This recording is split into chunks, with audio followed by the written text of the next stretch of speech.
1. You will hear two students, Jack and Amy, discussing the details of the concerts that they are planning to hold. First, you have some time to look at questions 1 to 5.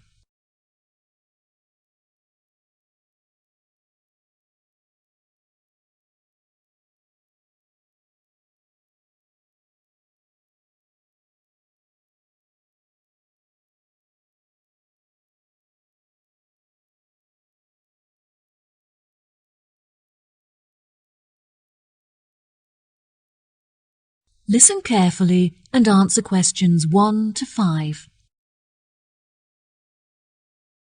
Oh, hi, Jack. Thank you for coming to discuss the details of the concert. It's a real help. No problem, Amy. I'm looking forward to throwing some ideas around. Shall we order coffee before we begin? Yes, I'll have a cappuccino, please. Right. First on the agenda is deciding who the intended audience is, because we'll obviously have to base our choice of music on this. Classical concerts are held all the time, but I'd really like to do something different and make it special. What do you think about holding it outside? I like the idea, but the weather is too unpredictable. What if we host the concert for children? We could make it more lighthearted and everyone could dress up in costume. What a wonderful idea! We could host the event every afternoon so that children can attend after school. How much do you think we should charge? I don't think we should charge more than $5 for the student tickets. No, I think that $4 would be a fair price. We can charge adults a little bit more. I'd say that $6.50 is suitable. Okay, great. That should hopefully cover the costs of running the event. The local press will be in attendance to take photographs to print in the newspaper, so we'll also need to organize a press tent. It's all so exciting. There will also be a representative from the local radio station broadcasting live. They're predicting is that over 1,000 people will tune in to listen. Now that we're agreed, let's move on to discuss our other more sophisticated concert, where we'll be hosting a number of well-known opera performers. As the majority of people will be at work during the day, I suggest that the concert takes place in the late afternoon or evening. Which do you think? I think we should definitely hold an evening concert. The darkness will make the entire performance more dramatic. Yes, that will be fantastic. Let's host the event on Friday when everyone can wind down after finishing a week of work. It'll be a lovely start to the weekend. As it will be a lavish and elegant event, I think we should set quite a high entrance fee of around $40. It'll give us some extra money to spend on decorations. That sounds fair. Instead of using chandeliers and electric lights, we should decorate the marquee with candles instead. It would be so romantic. Okay, perfect. Before you hear the rest of the conversation, you have some time to look at questions 6 to 10.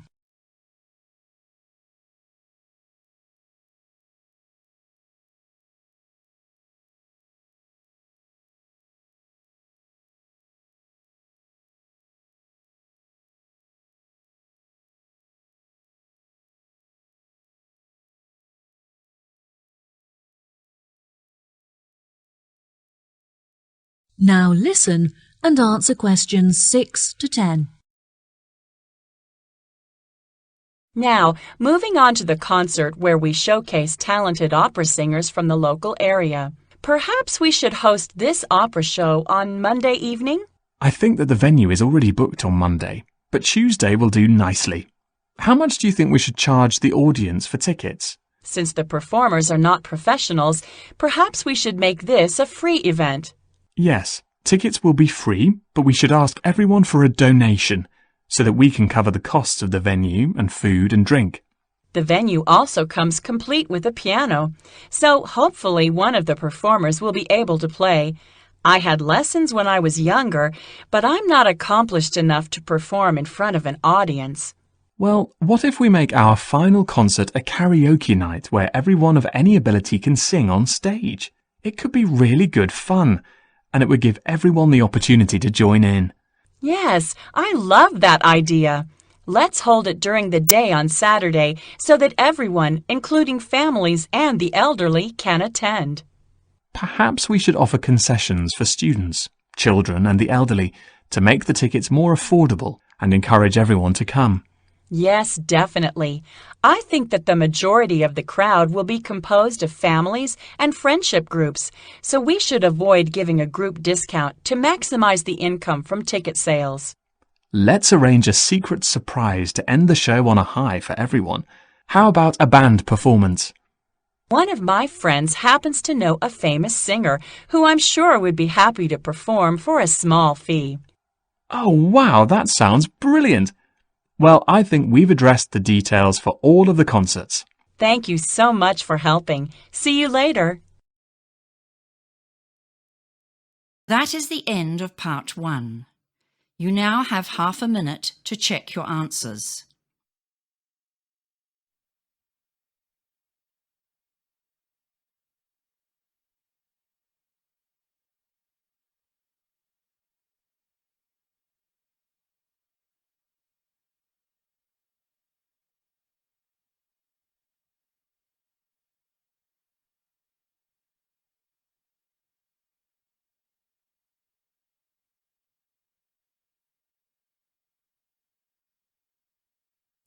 Now turn to part 2. Part 2. You will hear a radio program giving some advice about saving energy.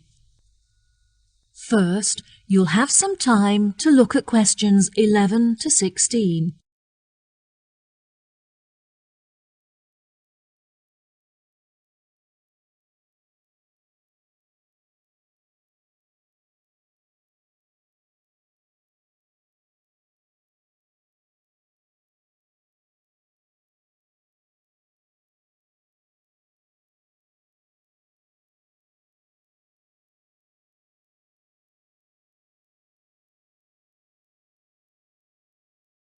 Now listen carefully and answer questions 11 to 16. Hello, ladies and gentlemen, and thanks for tuning in to Action Radio, where we discuss current affairs and global issues. My name is Jill, and today I'll be discussing the very relevant issue of the importance of saving water and how you can do this at home. The most common type of wasted energy in the domestic environment is heat. However, since the walls of my home are very well insulated, I am lucky to have no issue with this. I've discovered, however, that I waste a lot of water as a result of my lifestyle.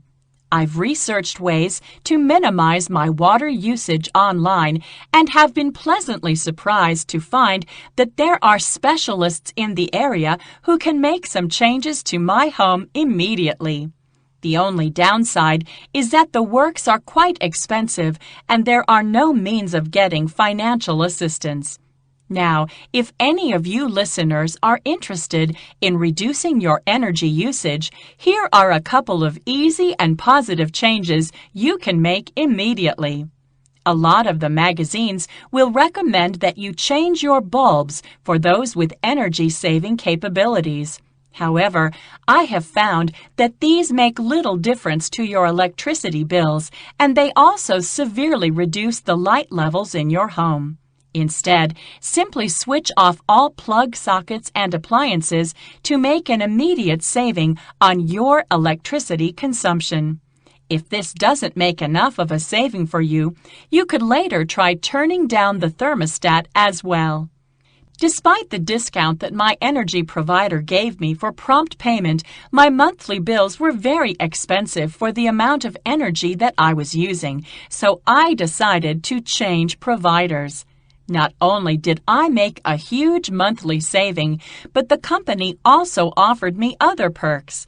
I am now able to pay my monthly bills online, for example, which I am thrilled about because it means that I no longer have to drive to the bank. Once I have been a customer with them for a year, they will also offer a deduction for all of the energy-saving appliances I use. Now, many of you will have an electricity meter at home, so I'm sure you'll all understand the issues associated with them. They occupy a lot of space in your home and can be unsightly if you're unable to tuck them away in a cupboard. Mine is quite large, as it measures both my gas and electricity, but I was luckily able to hide it in the coat cupboard where I can keep it hidden but also access it easily. Having said that, whenever I have to take a meter reading, I have to use a torch because the screen is too dark to read the numbers correctly. I have recently had an extension built on my house to make room for a new bathroom complete with a low-energy boiler so I can take long showers guilt-free. The walls are nice and thick and well insulated, but unfortunately the window is a little drafty, so I'm going to have to invest in upgrading it. Speaking of renewable energy, I initially considered installing solar panels on the roof instead of using a low-energy boiler, which was the less expensive option. In the end, I decided that the panels would look too ugly on my house, despite that they were technically easy to operate. Before you hear the rest of the talk, you have some time to look at questions 17 to 20.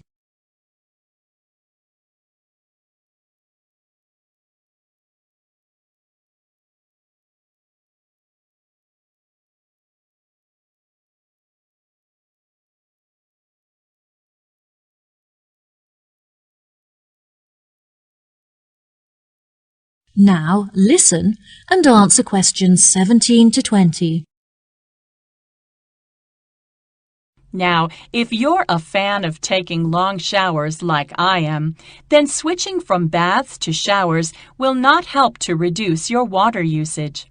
Instead, here are some small but effective changes you can make. When making a cup of tea, for example, measure out the amount of water that you need before boiling it. And when brushing your teeth, use a cup of water instead of a running tap.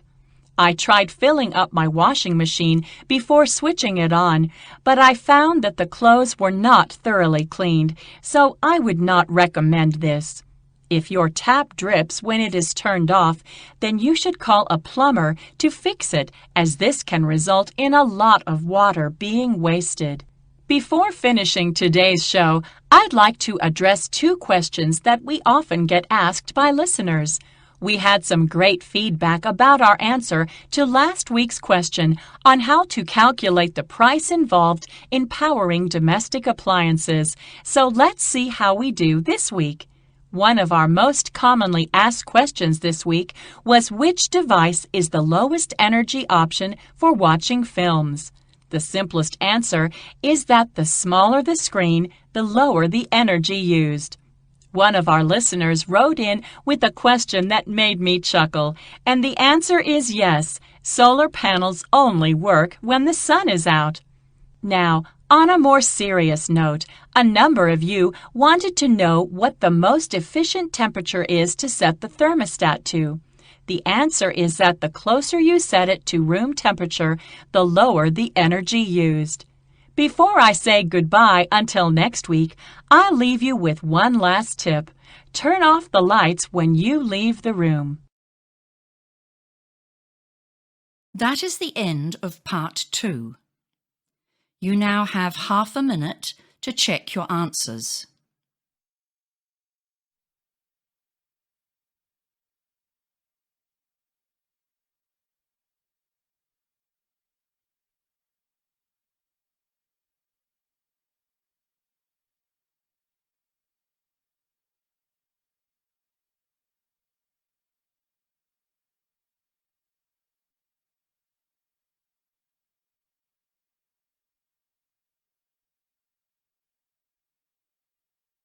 Now turn to part 3. Part 3. You will hear Tim and Jenny, two students, talking about their geography assessment. First, you'll have some time to look at questions 21 to 25.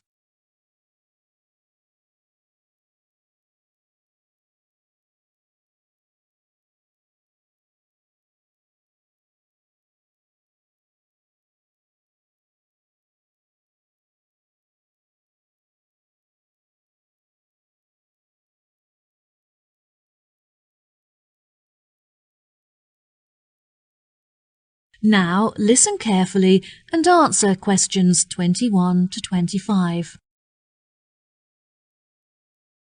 Hi, Jenny. Hi, Tim. How are you doing? I'm okay, but I'm really stressed out about our geography assessment next week. Have you done any work on it yet? I've looked at it a little bit, but it would be helpful to discuss it with someone else. Do you want to chat about it with me? That would be great. Do you know what the rules are for the test? For our assessment last term, we were all required to collect raw data in order to achieve a pass. However, this term the tutor has said that it won't be necessary for us to do this. I read through the notes and they said that we are all going to be given a set of instructions that we can choose to follow if we wish, but it's not mandatory, and we can complete the exam as we wish. I don't think that the rules will be too strict. As long as we don't copy the answers from anyone else's exam paper, I think we'll be sure to pass. Yes, I agree. Shall we put together a slideshow presentation with information on all of the volcanoes? I think it will really help us to revise the facts. Okay, great. Let's start with Pompeii. It's the most well-known of all the volcanoes, so it should be easy to find lots of information about it online. I'll avoid including some of the images in the presentation, as many people were killed, and some of them can be quite disturbing. We're lucky to have a double free period today, so we will have plenty of time to revise this together. Okay, next up is Mount Fago. This is an ancient mythical volcano, the location of which is unclear. There are mountainous regions in both Mexico and the USA, both of which are rumored to be the site of this volcano. It's not very scientific to list two separate locations for one volcano, but since no one has been able to prove which is the correct one, we're left with no choice. It's interesting that there is no other example of a volcano in existence today that is surrounded by so much mystery. Absolutely. I think we should include some information about Mount Etna in Sicily, which is famous for the stunning panoramas that one can appreciate from its peak. According to Google, it's a relatively new volcano compared to others in the surrounding region, which may be why it has very few of the features found in older volcanoes. Oh, how interesting. Shall we include information on Mount Hurton? I don't think that any of the other students have carried out much research into it, even though it has a lot of unique features. I think we should leave it out. Since it's a man-made volcano, it's not that relevant to our syllabus, and probably won't be included in any of the exam questions. Before you hear the rest of the conversation, you have some time to look at questions 26 to 30.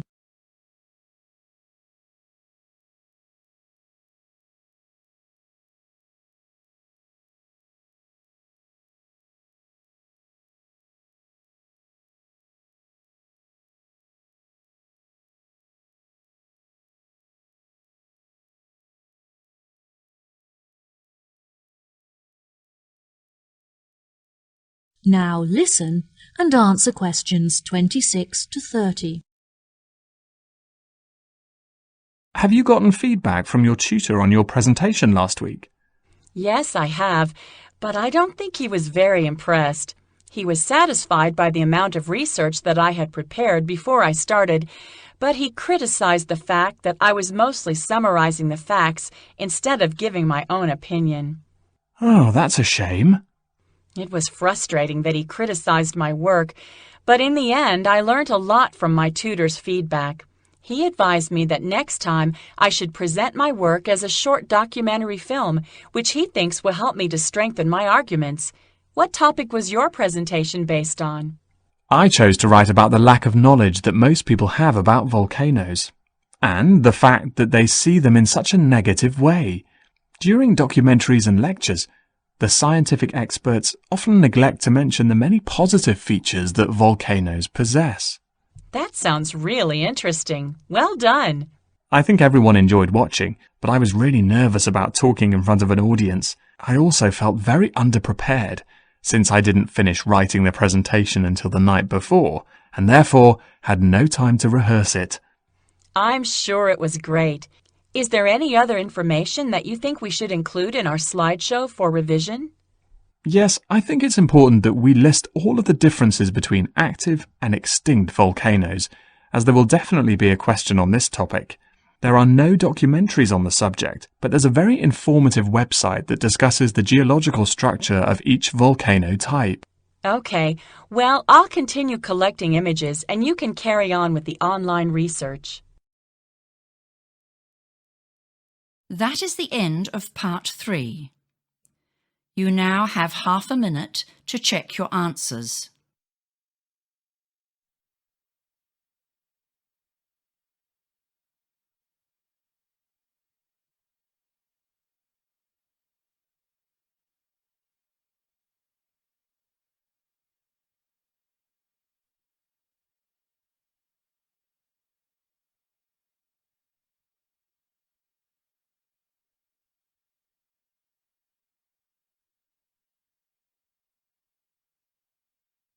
Now turn to part 4. Part 4. You will hear a part of a lecture in a series of lectures about chain stores in the UK. First, you have some time to look at questions 31 to 40.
Now, listen carefully and answer questions 31 to 40. Welcome, ladies and gentlemen, to the second lecture in our series on chain stores in the UK. Today, I will be focusing on a very successful global petrol company called Telsa, paying particular attention to their expansion and future development. There will be time for questions at the end, so please refrain from interrupting during the talk. When it was founded, the company was a family-run organisation with only one shop open in a small town in southern England. The family was able to compete with other local companies by offering special discounts for returning customers, which resulted in a huge expansion of their client base.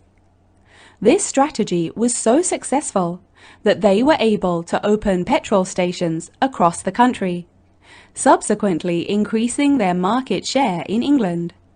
Within a decade, Telsa were running establishments throughout the UK, including Wales and Scotland.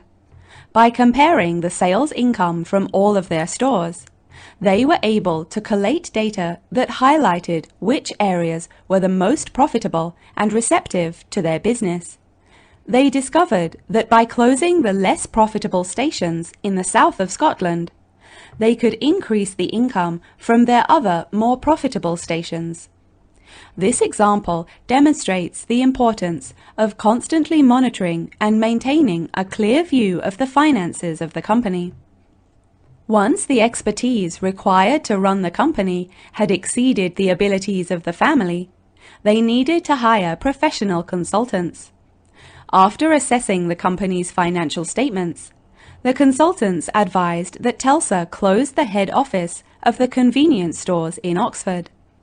They deemed the head office unnecessary and identified it as a financial drain on the company, as the premises were expensive to run and generated no income.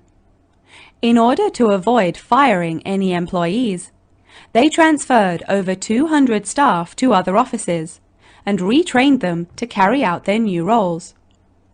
Now that Telsa had conquered the petrol market in the UK, they were able to branch out into other niche areas that offered prospects for profit. They realized that they could establish a new environmentally friendly brand image by selling fresh food in their convenience stores that had been grown by local farmers. This strategy would not only broaden the scope of the company, but also help to strengthen its relationships with local communities. Every year, TELSA holds a meeting in London where all of the consultants and managers meet to discuss future plans for development and improvement. These meetings are essential to the evolution of the company, as feedback is heard from all levels of the organization, from the sales staff to the CEOs. They did this by assigning every manager the task of holding staff discussions, at which ideas and concerns would be passed on for evaluation at the meeting. Tesla decided to accommodate the individuality of each of their stores instead of forcing them to conform to one overriding company identity. They realized that by increasing the flexibility of the profit-making strategies of each of the retail stores, they subsequently became more commercially successful. The level of staff satisfaction also increased as a result, as the individuals felt that they were not being constrained to one way of thinking. To avoid misunderstandings and mistakes, any future changes were introduced in stages in order to familiarize the staff with the new regulations. Now it's time to conclude the lecture for today. So I will leave you with some food for thought before you leave. In order to run a successful business, one cannot underestimate the importance of maintaining an open mind when deciding on strategies for expansion. Sometimes it's necessary to employ an independent consultant who can offer an objective and unbiased view on the running of your company. Emotion will only ever cloud your ability to make business-related decisions. Research suitable case studies and look at how department stores, for example, were able to alter their organizational structure whilst minimizing costs and staff redundancies. Precedents are an essential resource when it comes to making decisions for your own business, so don't undervalue them. Well, that wraps up our lecture for today. If there are any questions, That is the end of part 4. You now have half a minute to check your answers.